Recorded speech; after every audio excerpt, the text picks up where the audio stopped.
Selamat datang di channel Indah Kirana, channel tentang alur cerita anime Donghua. Yang suka dengan alur ceritanya, jangan lupa subscribe ya guys, biar gak ketinggalan alur cerita menarik selanjutnya. Tanpa banyak bicara lagi, mari dengarkan alur ceritanya. Semoga terhibur. Bab 257. Xiaoyan dan Ludo berdiri 100.000 kaki di atas kota kuno Savage Desolate. Mereka mampu mengawasi seluruh kota kuno Savage Desolate dari tempat ini. Hati Xiaoyan tanpa sadar bergetar ketika dia melihat garis besar kota kuno Savage Desolate. Kota kuno Savage Desolate jauh lebih besar dari yang dia bayangkan. Tidak heran begitu banyak ahli bani berkumpul di sini. Tempat yang makmur harus memiliki harta. Ini adalah prinsip yang dipahami banyak kultivator di dalam hati mereka. Kaisar bela diri setengah langkah tidak terkecuali. Xiaoyan mengangkat matanya dan bertukar pandang dengan Ludo yang berjarak 50 kilometer. Keduanya saling memandang dan tersenyum.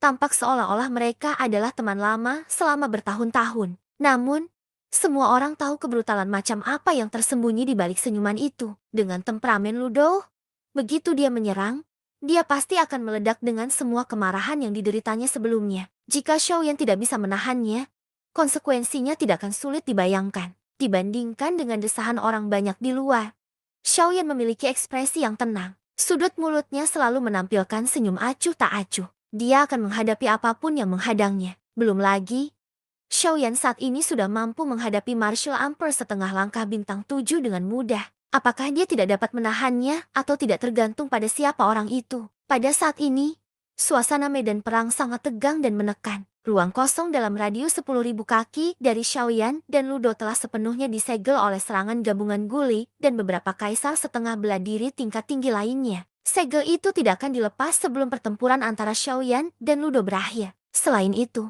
riak yang terbentuk karena pertempuran antara keduanya tidak akan menyebar keluar. Praktik ini adalah aturan benua. Ketika para ahli bertarung, mereka harus memimpin lingkaran pertempuran ke dalam kehampaan yang tak berujung. Hanya dengan cara ini, mereka dapat memastikan bahwa kota-kota di dunia luar tidak akan hancur. Sama seperti pertempuran sebelumnya di kehampaan. Semuanya dilakukan di kehampaan yang tak berujung. Guli menatap Xiaoyan dengan ekspresi khawatir. Namun, setelah melihat ekspresi acuh tak acuh yang terakhir, ekspresi Guli tidak bisa tidak menjadi serius. Dia secara alami tahu kekuatan Xiaoyan. Dia adalah kaisar bela diri setengah langkah bintang ketiga. Tidak ada yang bisa tetap tenang ketika menghadapi kaisar bela diri setengah langkah bintang 7 September Ludo. Dengan kekuatan seperti itu. Namun, Xiaoyan benar-benar memiliki ekspresi acuh tak acuh di wajahnya. Ini benar-benar aneh. Setelah menatap Xiaoyan dalam-dalam, Guli mengalihkan pandangannya kembali ke Ludo. Sebelumnya, penampilan Ludo saat dia marah selalu berada di bawah pengawasan Guli. Sekarang saat dia akan bertarung dengan Xiaoyan, Guli tidak bisa menahan perasaan sedikit tidak nyaman. Setelah berpikir sejenak, mata tua Guli yang berlumpur menatap Ludo. Nada suaranya tampak acuh tak acuh, tetapi mengandung maksud tirani yang tersembunyi. Haha, kalian berdua harap mengerti bahwa apapun hasil pertempurannya, kalian harus berhenti saat waktunya tiba. Selama salah satu dari kalian mengaku kalah, pihak lain tidak akan terus menyerang. Jika kalian bersikeras menyerang, jangan salahkan orang tua ini karena bersikap kejam. Mendengar kata-kata Guli, ekspresi Ludo tidak bisa tidak berubah sedikit. Kata-kata Guli jelas ditujukan padanya. Namun, dia mencibir dalam hatinya. Dengan kehadiran Guli, dia tentu tidak akan berani melukai Xiaoyan dengan serius. Selain itu, tujuannya saat ini adalah undangan kolam petir kekosongan. Jika dia menyerang terlalu kejam, akan sulit untuk menghindari ejekan. Dengan hubungan Guli dengan Xiaoyan, dia mungkin ikut campur. Oleh karena itu, demi undangan kolam petir kekosongan, dia tidak akan bertindak terlalu jauh. Xiaoyan juga tersenyum sedikit setelah mendengar kata-kata Guli. Dia tidak mengatakan apa-apa. Sebaliknya, dia menatap Ludo di seberangnya, dan sudut mulutnya perlahan naik menjadi senyum main-main. Dengan cara ini, aku tidak akan bisa menggunakan kekuatan penuhku. Baiklah, biarkan aku melihat berapa banyak kaki yang aku butuhkan untuk menghadapi kaisar setengah bintang 7. Setelah mengucapkan kata-kata itu, Xiaoyan mengulurkan tangannya dan memberi isyarat. Pedang Suan berat gelap mendarat di telapak tangannya. Tubuh pedang Suan tiba-tiba bergetar, dan pedang Suan Xiaoyan menebas ke arah Ludo. Gelombang pemakan api, cahaya pelangi melesat keluar dengan keras, menutupi lebih dari separuh langit. Ruang di sekitarnya juga meledak pada saat ini. Menghadapi serangan Xiaoyan, Ludo tidak bisa menahan diri untuk tidak menunjukkan seringai di wajahnya. Auranya tidak kalah dengan Xiaoyan. Pedang hitam pekat di tangannya menari dan berputar. Saat pedang itu menebas ke bawah, cahaya bilah menebas dan bertabrakan langsung dengan gelombang pemakan api Xiaoyan. Bang! Cahaya pedang lebar dan cahaya penggaris saling meniadakan. Xiaoyan dan Ludo bergerak bersamaan. Pedang lebar itu menebas udara dan saling bertabrakan dalam sekejap. Dentang, dentang, dentang. Serangan kedua orang itu sangat hebat. Setiap kali pedang lebar dan penggaris itu bertabrakan, langit dan bumi akan bergetar tanpa henti. Aura mereka yang mengerikan masih mendatangkan malapetaka di ruang ini. Hanya dalam waktu singkat, kedua orang itu telah bertabrakan beberapa ratus kali. Adapun pertempuran yang intens, itu baru saja dimulai. Ketika orang banyak di luar melihat ini, mereka pasti akan berpikir bahwa ini adalah pertempuran antara dua ahli dengan tingkat kultivasi yang sama. Pada saat ini, dibandingkan dengan keheranan orang banyak di luar, Ludo sangat terkejut. Dia awalnya berpikir bahwa dengan kekuatannya sebagai kaisar bela diri setengah bintang 7, dia akan dapat sepenuhnya menekan Xiaoyan dalam pertempuran seperti ini. Namun, dia tidak menyangka bahwa setiap kali dia bertabrakan dengan Xiaoyan, kekuatan yang dipancarkan dari pedang suan berat Xiaoyan sebenarnya tidak kalah sedikit pun dari miliknya. Pada saat yang sama dia terkejut. Dia juga mulai meragukan kekuatan Xiaoyan yang sebenarnya. Apakah kekuatan Xiaoyan benar-benar seperti yang terlihat di permukaan? Apakah dia hanya seorang kaisar bela diri setengah bintang 3? Atau mungkinkah dia telah menggunakan semacam teknik rahasia untuk menyembunyikan kekuatannya? Namun, terlepas dari tingkat kultivasi Xiaoyan yang sebenarnya, paling tidak, Xiaoyan di hadapannya bukanlah seseorang yang dapat dia hadapi dengan mudah. Bertarung melawan Xiaoyan juga tidak semudah yang dia bayangkan. Pada saat ini, Ludo benar-benar mulai serius terhadap Xiaoyan. Jika dia ingin mengalahkan Xiaoyan, dia harus menunjukkan kekuatan aslinya. Jika tidak, kemungkinan besar akan sangat sulit baginya untuk mengalahkan Xiaoyan. Dengan teriakan keras, Ludo tiba-tiba mengayunkan pedang lebar di tangannya. Doki di dalam tubuhnya dengan cepat terkumpul. Sedikit doki merah muncul di pedang lebar hitam pekat itu. Segera setelah itu, pedang lebar itu bergetar dan sekali lagi menyerang dengan dahsyat ke arah Xiaoyan. Melihat ini, mata Xiaoyan berkedip-kedip dengan cahaya. Pedang suan di tangannya juga berhenti bergerak. HMP, akhirnya kau akan menggunakan kekuatanmu yang sebenarnya. Aku tidak sabar lagi. Sambil mencibir, tangan kanan Xiaoyan menggenggam gagang pedang suan. Tiba-tiba, dia menarik dengan sekuat tenaga. Telapak tangan kirinya membelai tubuh pedang suan gelap. Tiba-tiba, dia menarik dengan sekuat tenaga. Telapak tangan kirinya membelai tubuh pedang booster. Api surgawi melonjak hebat di tengah telapak tangannya. Pedang booster hitam pekat itu segera diwarnai dengan warna yang indah. Dengan teriakan keras, pedang suan berat diletakkan secara diagonal di belakang punggungnya. Xiaoyan menganggukkan kepalanya sedikit, mengangkat pandangannya dan menatap Ludo. Kaki kirinya melangkah maju setengah langkah. Tubuhnya sedikit membungkuk. Telapak tangannya menggenggam erat gagang pedang suan berat gelap. Doki di dalam tubuhnya dengan gila-gilaan dituangkan ke dalam pedang suan seolah-olah itu gratis. Pada saat ini, api surgawi yang cantik itu bangkit dengan ganas. Itu seperti bendera cantik yang berkibar di udara. Untuk sesaat, kehampaan itu sunyi senyap. Suasana aneh menyelimuti dunia. Semua orang terdiam. Mata mereka dipenuhi dengan cahaya yang bermartabat. Tatapan mereka tertuju pada pedang suan gelap milik Xiaoyan dan pedang lebar di tangan Ludo yang berdiri di seberang Xiaoyan. Keheningan yang mematikan. Semua orang menahan napas saat menunggu. Bahkan suara napas sekecil apapun sudah cukup untuk didengar dengan jelas. Beberapa saat kemudian keheningan ini akhirnya dipecahkan oleh suara yang agak serak dan sedingin es yang tidak mengandung sedikit pun emosi. Pisau milikku yang lama ini diciptakan dengan mengumpulkan semua pemahaman yang telah kupahami sepanjang hidupku. Aku menyebutnya garnisun. Garnisun. Itu adalah kata yang sederhana. Namun, begitu diucapkan, seluruh tempat itu bergetar. Begitu teknik pedang dilatih ke tingkat kesatuan surga dan manusia, teknik itu tidak dapat berkembang lebih jauh. Oleh karena itu, teknik pedang yang telah dilatih Ludo ini dapat dianggap sebagai semacam peringatan bagi pedang lebar di tangannya. Orang dapat membayangkan kekuatan teknik pedang ini. Ludo mampu mencapai levelnya saat ini karena reputasinya. Meskipun Xiaoyan tidak lemah, dia juga memiliki harga dirinya sendiri. Harga diri sebagai orang yang kuat. Yan Xiao, jika kamu mampu menerimanya, aku yang lama ini rela dikalahkan. Bab 258. Tangan Ludo memegang gagang pedang. Ujung pedang itu menghadap ke atas saat pedang itu berdiri di depannya. Telapak tangannya yang kasar perlahan mengelus badan pedang yang sehitam tinta itu. Simbol-simbol aneh itu tampak menjadi hidup saat berputar dan memancarkan cahaya aneh.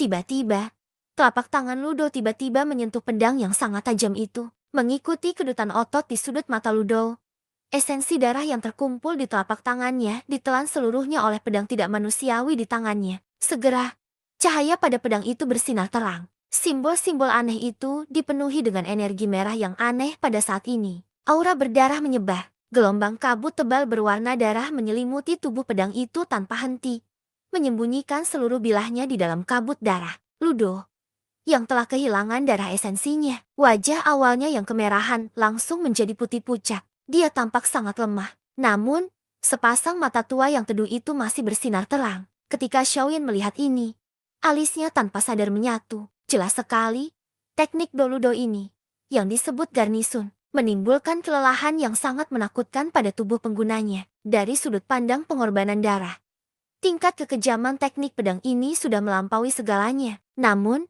di sisi lain, meskipun teknik garnisun ini menimbulkan kelelahan yang luar biasa pada tubuh penggunanya, dan bahkan mungkin membahayakan esensi penggunanya, kekuatan yang diperoleh darinya juga tidak dapat dibayangkan. Meskipun kelemahan dari teknik pembunuhan ini tidaklah kecil, itu masih merupakan semacam kartu truf yang dapat digunakan untuk menyelamatkan nyawa seseorang di saat kritis. Sejak aku membuat serangan pedang ini, garnisun, aku telah mengeksekusinya sebanyak 4 kali. Terlebih lagi, setiap saat itulah aku berada di ambang kematian, dan di ambang kematian, membalikan keadaan dan dengan paksa membunuh lawanku. Ketika kata-kata Ludo ini diucapkan, terlepas dari apakah itu Xiaoyan di Rina atau kelompok ahli setengah kaisar di luar Rina, bahkan Guli, semua tanpa sadar melontarkan pandangan terkejut ke arah Ludo. Garnisun sebenarnya lebih menakutkan dari yang mereka bayangkan. Bagaimana mungkin seseorang yang mampu menyebabkan ahli seperti Ludo terjerumus ke dalam situasi hidup dan mati menjadi orang yang biasa-biasa saja?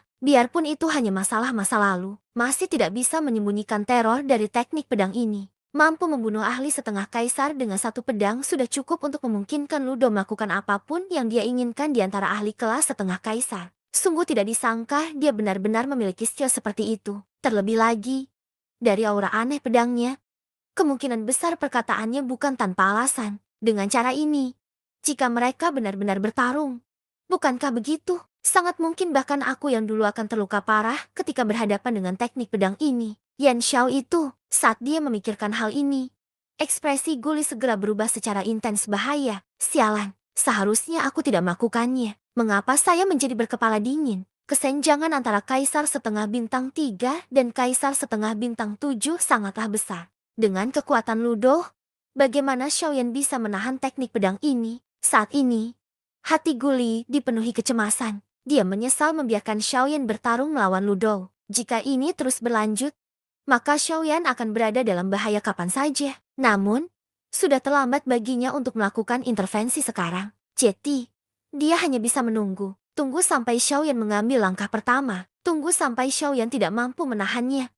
Maka dia akan segera bertindak untuk menyelamatkan Xiaoyan. Bagaimanapun juga, Xiaoyan adalah ketua alkemis di persekutuan alkemisnya. Dia juga merupakan juara Alchemist Grand Meeting tahun ini. Terlebih lagi, dia dan Cilin memiliki kesan yang cukup baik terhadap Xiaoyan. Masuk akal baginya untuk tidak membiarkan apapun terjadi pada Xiaoyan di depan matanya. Sambil berpikir, dia diam-diam mengangkat doki di dalam tubuhnya dan mengedarkannya ke setiap bagian tubuhnya. Dia siap untuk bergerak kapan saja untuk memastikan bahwa dia dapat merespons situasi yang tiba-tiba pada waktunya. Haha, aku tidak menyangka kamu akan menggunakan skill pamungkas seumur hidupmu. Ketika aku baru saja bertemu denganmu, aku tidak tahu apakah hatiku harus senang atau sedih. Meskipun Xiaoyan terkejut dengan kata-kata Ludo, dia tetap tersenyum tipis. Xiaoyan yakin bahkan jika teknik pedang Ludo, garnisun, tidak lemah, dia masih bisa memblokirnya dengan mengandalkan penguasa penghancur surga berwas 7.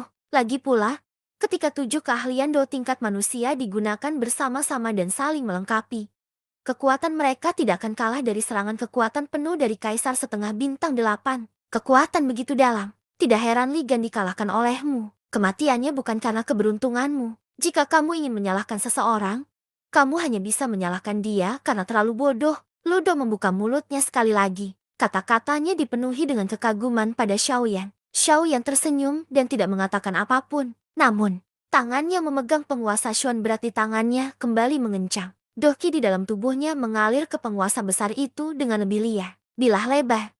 Garnisun. Setelah sekian lama, ketika langit sekali lagi menjadi sunyi, Ludo tiba-tiba mengeluarkan teriakan keras. Dia dengan keras mengayunkan bilah lebar di tangannya. Gagang bilah lebar itu melesat lurus ke atas ke langit. Tubuh Ludo tiba-tiba bergerak dan bergegas menuju Xiaoyan. Melihat pemandangan ini, Xiaoyan hanya bisa sedikit mengernyit. Ludo sudah tiba di depannya.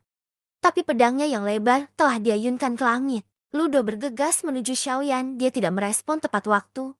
Dia takut akan meninggalkan celah besar untuk Ludo. Namun, saat semua orang di luar Rina merasa cemas terhadap Xiaoyan, tubuh Xiaoyan tidak bergerak sama sekali. Matanya perlahan tertutup. Kekuatan spiritual yang sangat besar dengan cepat menyebar dan menyelimuti ruang ini. Pada saat ini, bahkan perubahan sekecil apapun di ruang ini semuanya akan jatuh ke mata Xiaoyan, seperti yang diharapkan. Xiaoyan dengan dingin tertawa di dalam hatinya. Jika gerakan Ludo digunakan untuk melawan seorang setengah kaisar biasa, mungkin akan sangat sulit untuk menghadapinya. Bahkan jika kekuatan lawannya jauh lebih tinggi daripada miliknya. Namun, menghadapi Xiaoyan, yang merupakan seorang alkemis, trik kecil Ludo ini agaknya tidak cukup saat ini. Di depan dari tatapan tertegun semua orang di luar medan pertempuran, tubuh Ludo, yang menyerang secara eksplosif ke arah Xiaoyan, tiba-tiba berubah menjadi bayangan ilusi dan dengan cepat menghilang ke dalam ruang kosong saat mereka melakukan kontak. Seketika, semua orang yang hadir dengan cepat memahami bahwa sosok Ludo hanyalah bayangan belaka. Karena itu yang terjadi, maka tubuh aslinya seharusnya berada di slash. Teriakan keras terdengar. Di langit, pedang lebar yang berisi doki yang menakutkan tiba-tiba tampak dikendalikan oleh sesuatu. Pedang lebar yang terbang ke atas tiba-tiba berhenti di udara. Segera, badan bilahnya berputar dan ujung bilahnya mengarah ke bawah. Ia menghadap Xiaoyan dan ditebang dengan kasar. Di saat yang sama, tubuh Ludo juga muncul. Tangannya memegang gagang pedang saat dia datang dengan sikap mengancam. Dengan pedang lebar di depan, aura yang kuat dan sombong menyebabkan Ludo tidak dapat menemukan celah sedikit pun. Hal ini juga menyebabkan kekuatan pedang di tangannya menjadi lebih menakutkan. Buah ke-15 memang layak diciptakan oleh Ludoning sepanjang pemahaman hidupnya. Sikap sombong yang tidak dapat disangkal seperti ini mungkin benar-benar mengguncang jiwa seseorang. Namun, semakin parah, semakin membangkitkan niat bertarung yang meluap-luap di hati Xiaoyan. Keduanya adalah keterampilan Do yang diciptakan sendiri. Namun, tidak diketahui apakah penguasa pemecah langit 7 lapis milik Xiaoyan atau teknik pedang ini lebih kuat atau lebih lemah. Mungkin keduanya adalah keberadaan yang sangat menakutkan. Melihat Ludo semakin dekat dengannya, Xiaoyan mau tidak mau merasa sedikit serius di dalam hatinya. Bagaimanapun, dia hanya menggunakan penguasa pemecah langit 7 lapis 2 kali. Apalagi setiap kali terjadi tabrakan jarak jauh. Pada saat ini, dalam jarak sedekat itu, Xiaoyan merasa sedikit khawatir di dalam hatinya. Tanpa kehancuran, tidak akan ada pembangunan. Situasi seperti ini adalah sesuatu yang cepat atau lambat akan dihadapi Xiaoyan. Karena memang demikian, mengapa tidak memanfaatkan kesempatan ini untuk mencobanya? Di luar arena, wajah Guli tampak serius saat dia melihat Xiaoyan dan Ludo di arena. Alisnya dipenuhi kekhawatiran. Di sisi lain kerumunan, beberapa sosok manusia yang mengenakan jubah hitam juga memperlihatkan tatapan gelap saat mereka menatap Xiaoyan di arena. Alisnya dipenuhi kekhawatiran. Di sisi lain kerumunan, beberapa sosok manusia yang mengenakan jubah hitam juga memperlihatkan tatapan gelap saat mereka menatap Xiaoyan di arena. Bersambung ke bab selanjutnya.